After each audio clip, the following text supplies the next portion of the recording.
வணக்கம். என்ன செய்தியை பார்க்க போறோம்னு கேட்டீங்கன்னா, முடக்கப்பட்ட சன் டிவி கதரும் மாறன் சகோதரர்கள். இந்த செய்தியை நான் ஒரு எக்ஸ்எல பதிவுல தான் பார்த்தேன். இது எந்த அளவுக்கு உண்மைன்னு தெரியல. அந்த எக்ஸ்எல பதிவுல என்ன சொல்லப்பட்டிருக்கிறது என்ற விஷயத்தை நான் உங்களுக்கு சொல்றேன். அது உண்மையா பொய்யா என்று நீங்க கன்ஃபார்ம் பண்ணுங்க. ரெண்டாவது, டாஸ்மார்க் நிறுவனமானது 2500 சில்லறை விற்பனை கடைகளை தனியார் மையப்படுத்த போறாங்களாம். அவங்களுக்கு அதன் மூலமாக லாபம் வரும், நஷ்டம் வர வாய்ப்பே இல்லை அப்படிங்கிறாங்க. எதற்காக தனியார் மையப்படுத்துறாங்க, அதுக்கு அரசாங்கமானது என்ன காரணத்தை சொல்லுது அப்படின்றத ரெண்டாவது செய்தியா பார்க்கலாம். மூன்றாவது, வாரம் ஒரு நாள் பள்ளிகளில் இனிமே பிரியாணி போட போறாங்களாம். அப்படி பிரியாணி போறது நல்லதா கெட்டதா அந்த விஷயத்தையும் கொஞ்சம் நாம அலசுவோம். ஆனால் அதற்கு முன்பாக இதுவரைக்கும் நம்ம சேனலை நீங்க சப்ஸ்கிரைப் பண்ணவே இல்லையா அப்படின்னா சப்ஸ்கிரைப் பண்ணிக்கங்க, கொஞ்சம் சப்போர்ட் பண்ணுங்க. முதல்ல, சன் டிவி முடக்கப்பட்டதாக சொல்றாங்களே, ஏன் உரிமத்தை மத்திய அரசாங்கமானது புதுப்பிக்கவில்லையே, ஏன்? அந்த எக்ஸ்எல பதிவுல என்ன சொல்லப்பட்டிருக்கு கேட்டீங்கன்னா, நம்ம தயாநிதி மாறன் அவர்கள் மத்திய தகவல் தொழில்நுட்பத்துறை அமைச்சராக இருக்கின்ற பொழுது தான் வீட்டுக்கும் தொலைக்காட்சி நிறுவனத்துக்கும் இடையில 13 கிலோமீட்டர் இருக்கான். இந்த 13 கிலோமீட்டருக்கு ரோட்டை பிளந்து ஹை ஸ்பீடு ஆப்டிகல் ஃபைபர் கேபிளை புதைச்சாராம். அந்த தருணத்தில் நம்ம இந்தியாவில் அந்த ஹை ஸ்பீடு ஆப்டிகல் ஃபைபர் கேபிளை பயன்படுத்த தடை இருந்ததாம்.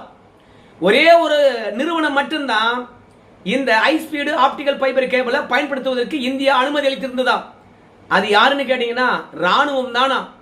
ஆனா ஒரு தனியார் தொலைக்காட்சி நிறுவனமானது இதை பயன்படுத்தி இருக்கிறது.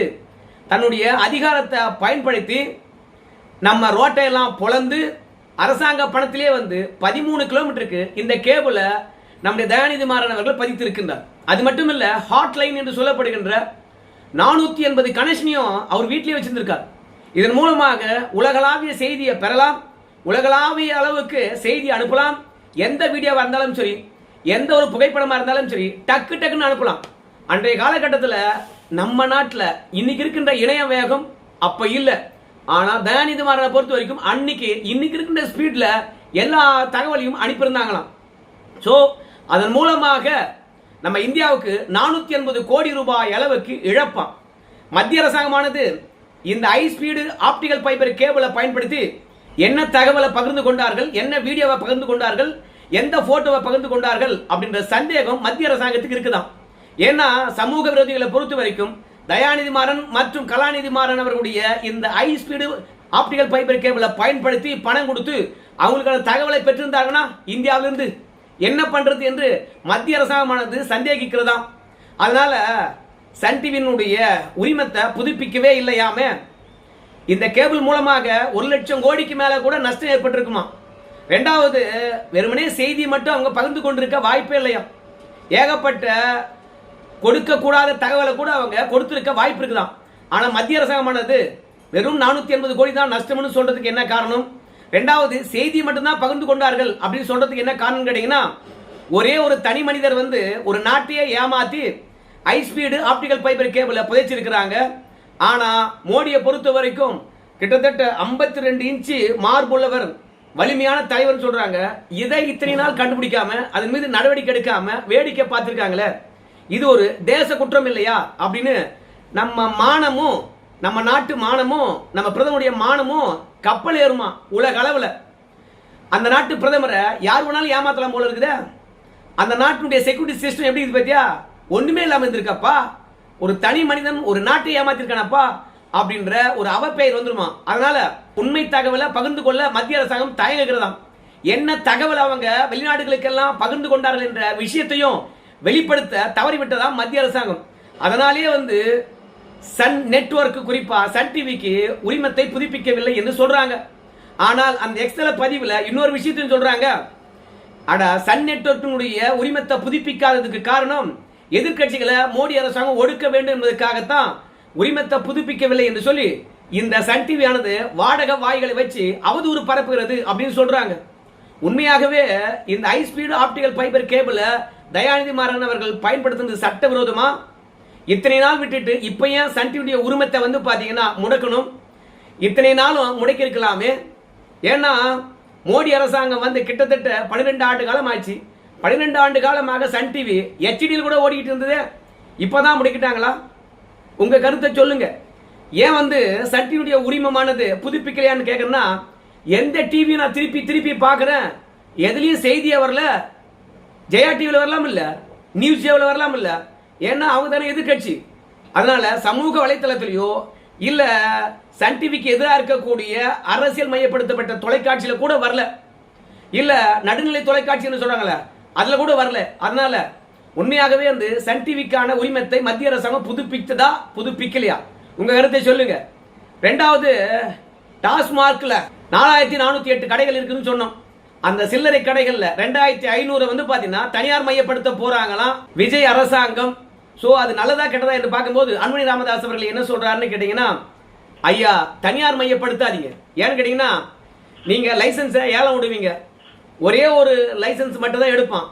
ஆனா அவன் சந்து பொந்தெல்லாம் வச்சு பாத்தீங்கன்னா கடை வச்சு நடத்துவான். அந்த ஒரே ஒரு லைசன்ஸ் வச்சுக்கணும். நீங்க சந்து பொந்து கடைகள்லாம் போய் உங்களால் ஆய்வு நடத்த முடியுமா? தமிழ்நாட்டில் 4408 கடைகள் இருக்குது. அந்த கடைகளே நீங்க ஆய்வு நடத்த முடியல. கூடுதலா 10 ரூபா வாங்குறாங்க, அதையே உங்களால கண்ட்ரோலுக்கு கொண்டு வர முடியல. ஆனா நீங்க தனியாருக்கு லைசன்ஸை கொடுத்துட்டீங்கன்னா அவனை நீங்க கண்காணிக்க முடியுமா? கடையில் நடக்கக்கூடிய முறைகேடுகளை தடுக்க முடியுமா அப்படின்னு அன்புமணி ராமதாஸ் கேட்கிறார். ரெண்டாவது, ஒரு கடைக்கு தான் லைசன்ஸ் வாங்கினா, அந்த கடைக்கு தான் வந்து பாத்தீங்கன்னா டாஸ்மார்க்ல இருந்து சரக்கு வாங்குவான். ஆனால் அவன் தான் சந்து பொந்தெல்லாம் கடையை திறந்துருக்கானே ஒரே ஒரு லைசன்ஸ் வாங்கிட்டு, அந்த கடைக்கு எல்லாமா கூடமா வந்து டாஸ்மார்க் நிறுவனத்தில் சரக்கு வாங்குவான். அப்படி வாங்கினா நீங்களே சந்தேகப்பட மாட்டீங்க, என்னடா இது, அந்த பகுதியில் நமக்குன்னு ஒரு கடை இருந்தது, அந்த கடையில் அரசாங்கம் வச்சு நடத்துகின்ற போது இவ்வளவு விற்பனை ஆகாத போது தனியார் கிட்ட கொடுத்த பிறகு ஏன் இவ்வளவு விற்பனை ஆகுது அப்படின்னு நீங்க யோசிக்கணும். ஆனா யோசிப்பீங்களா? அப்படி யோசிச்சீங்கன்னு வச்சுங்களேன், அவன் டாஸ்மார்க் கிட்ட சரக்கு வாங்காம சில்லறை கடைகளுக்கு நேரடியா வந்து ஆலை நிர்வாகத்துக்கிட்ட இருந்து வாங்குவான். அப்படி இல்லையா போலி மதுபானங்களை வந்து பாத்தீங்கன்னா அவனே தயாரித்து, இல்லையா எங்கோ மட்டமான சரக்கு கிடைக்கின்ற போது அந்த கள்ள சரக்கு கொண்டு வந்து அவன் வச்சிருக்கின்ற சந்து பொந்து கடைகளை விற்பான். அதன் மூலமாக மக்கள் பாதிப்படைவார்கள்.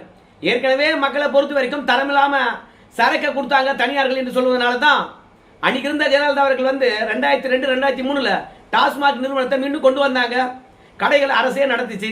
ஆனா நீங்க என்ன பண்றீங்க, இன்னைக்கு ஒரு அரசாங்கமே வந்து டாஸ்மாக் வச்சு நடத்தலாமா அப்படின்னு கேட்பதனாலும் 10 ரூபாயை கட்டுக்குள் கொண்டு வர முடியல அப்படின்றதுனாலும், ரெண்டாவது அரசு ஊழியர்களுக்கு சம்பளம் கொடுக்க முடியல, ரெண்டாவது கடைக்கு வாடகை குடிக்க முடியல, மூன்றாவது போக்குவரத்து செலவாகிறது, நான்காவது வந்து பாத்தீங்கன்னா மின்சார கட்டணமானது கட்ட முடியல அப்படின்னு ஏகப்பட்ட காரணங்களை சொல்லி இதெல்லாம் குறைக்கணும்னா நாம தனியாருக்கு ஏன் வந்து இந்த ஒரு 2500 கடையை தாரை வாக்க கூடாதுன்னு நினைக்கிறீங்க? அதெல்லாம் ஆரோக்கியமானது கிடையாது அப்படின்னு அன்புமணி ராமதாஸ் அவர்கள் சொல்றார். நாம ஒன்னே ஒன்று எடுக்கலாங்க முயற்சி. என்ன தெரியுமா? உங்களுக்கு நல்ல பேர் இருக்கணும்னா, வரலாற்றில் விஜய் அவர்கள் மறக்க கூடாதுன்னா நீங்க படிப்படியாக மதுக்கடையை மூடிடுங்க. ரெண்டாவது, மணல் குவாரி, கல் குவாரி, இயற்கை வளங்களை முறைப்படுத்துதல், அதன் மூலமாக டாஸ்மார்க்ல வருகின்ற 50,000 கோடி ஈஸியா வந்துடும். ஏன்னா இன்னைக்கு கட்டுமானங்கள் வந்து பாத்தீங்கன்னா அதிகரித்து இருக்குது. ஸோ டாஸ்மார்க் மூலமாக வருமானம் பார்த்தா தானே மக்கள் எல்லாம் வந்து நான் ஏன் கூடுதலா 10 ரூபா தரணும் அப்படின்னு கேள்வி கேட்பாங்க. படிப்படியா மூடிடுங்க. டாஸ்மார்க்கை மூடின ஒரு அரசியல் சாதனை உங்களுடைய வாழ்வில் இடம்பெறும். வரலாற்றில் மறக்கவே மாட்டாங்க. உங்களை என்ன சொல்றீங்க? இன்னைக்கு தமிழகம் தான் வந்து பாத்தீங்கன்னா அதிக குடிநோயாளிகள் கொண்ட ஒரு மாநிலமா இருக்குது. ஸோ அவங்களை மீட்டெடுக்கும் விதமாக படிப்படியா மதுக்கடையை மூடிடுங்க, பிரச்சனையே கிடையாது பாருங்க அப்படின்னு அன்புமணி ராமதாஸ் சொல்றார். ஆனா அரசாங்கத்தை பொறுத்தவரை என்ன சொல்லுதுன்னு கேட்டீங்கன்னா, நம்ம அரசாங்கத்துக்கு வருவாய் என்பதை விட கள்ளச்சாராயமானது பெருகிவிடும், மக்கள் பாதிப்படைவாங்க. அது மட்டும் கிடையாது, சமூக வலைதளமானது அதிகரித்து போச்சு. அவங்க நெட்லயே வந்து சாராயம் எப்படி தயாரிக்கலாம், இல்ல மாற்று போதைப் பொருளை எப்படி தயாரிக்கிறது அப்படின்னு பார்த்து எவனா ஏடா கூடமா தயாரிச்சு அதை சாப்பிட்டு செத்துக்கிட்டானா அரசாங்கத்தின் மீது தான் பழி வரும். அவற்றையெல்லாம் ஒட்டுமொத்தமாக முடிவுக்கு கொண்டு வரணும்னா நாம ஒரு 2500 கடைகளை தனியார் மையப்படுத்துவோம். அப்படி தனியார் மையப்படுத்துகின்ற பொழுது நாம ஏலம் விடுவோம். அப்படி ஏலம் விடுகின்ற போது விண்ணப்பிப்பார்கள். அப்படி விண்ணப்பிக்கின்ற பொழுது முன்பணம் கட்டுவாங்க. அப்படி முன்பணம் கட்டும் பொழுது அந்த பணத்தை நம்ம தரப்போறது இல்லை. அதன் மூலமாக ஒரு வருமானம் வரும். அதோட வருஷம் லைசன்ஸை புதுப்பிக்கணும். அதன் மூலமாக நமக்கு வருமானம் வந்துகிட்டே இருக்கும். மூன்றாவது, நம்ம 2500 கடையை தனியார் மயமாக்கினாலும் டாஸ்மாக் நிறுவனத்துக்கிட்ட தான் வந்து பாத்தீங்கன்னா அவங்க பாட்டில வாங்கணும். அப்படி வாங்கும் பொழுது நேரடியாக நம்ம கிட்ட காசு கொடுத்தா தான் பாட்டில் கொடுப்போம். அப்ப நமக்கு வரியும் கிடைச்சிருது, பாட்டில வித்த காசும் கிடைச்சிருது. நம்ம நோகாத ஒரு இடத்துல இருந்து காசை பார்த்துடுறோம். ஸோ மொத்தத்தில் நம்மளை பொறுத்த வரைக்கும் இப்போ 50,000 கோடி கிடைக்குதுன்னா எந்த ஒரு விற்பனையும் செய்யாமல் உட்காந்து இடத்துல வந்து 80,000 கோடி சம்பாதிக்கலாம். அதனால் தனியார் மையப்படுத்துவது நம்மளுக்கு பிரச்சனையே கிடையாது. அது மட்டும் கிடையாது, எம்ஆர்பியை பொறுத்த வரைக்கும் டாஸ்மாக் நிறுவனம் தான் நிர்ணயிக்குது. அதனால் தனியார் கிட்ட விற்கிறோமே, அதனால் தனியாரை பொறுத்த வரைக்கும் லாபம் வரணுன்றதுக்காக அவனே விலையை ஏற்றிக்க மாட்டானா அப்படின்னு சொன்னீங்கன்னா கிடையாது. நாம் எந்த தொழிற்சாலையிலேருந்து சரக்கை கொள்முதல் பண்ணுறோமோ நாம தான் அந்த நிறுவனத்துக்கிட்ட வந்து இவ்வளோதான் எம்ஆர்பி இருக்கணும்னு சொல்லிடுறோம். அதனால் விலை ஏற்றமோ விலை குறைப்போ டாஸ்மாக் நிறுவனமே செய்யும். அதனால் மக்களுக்கு எந்த விதமான பாதிப்பும் இருக்காது அப்படின்னு இன்னைக்கு தமிழக அரசாங்கம் வந்து சொல்லியிருக்குது. சோதனை முறையில் 2001 கடையை விட போகிறாங்களாம். ரெஸ்டோ பார்லாம் வரதுக்கு பதிலாக இப்படி தனியார் மையப்படுத்தணும்னா நல்லா இருக்கும் அப்படின்னு சொல்கிறாங்க. இப்படி தான் கர்நாடகா ஆந்திராவில் வந்து சரக்கு வித்துக்கிட்டு இருக்காங்களாம்.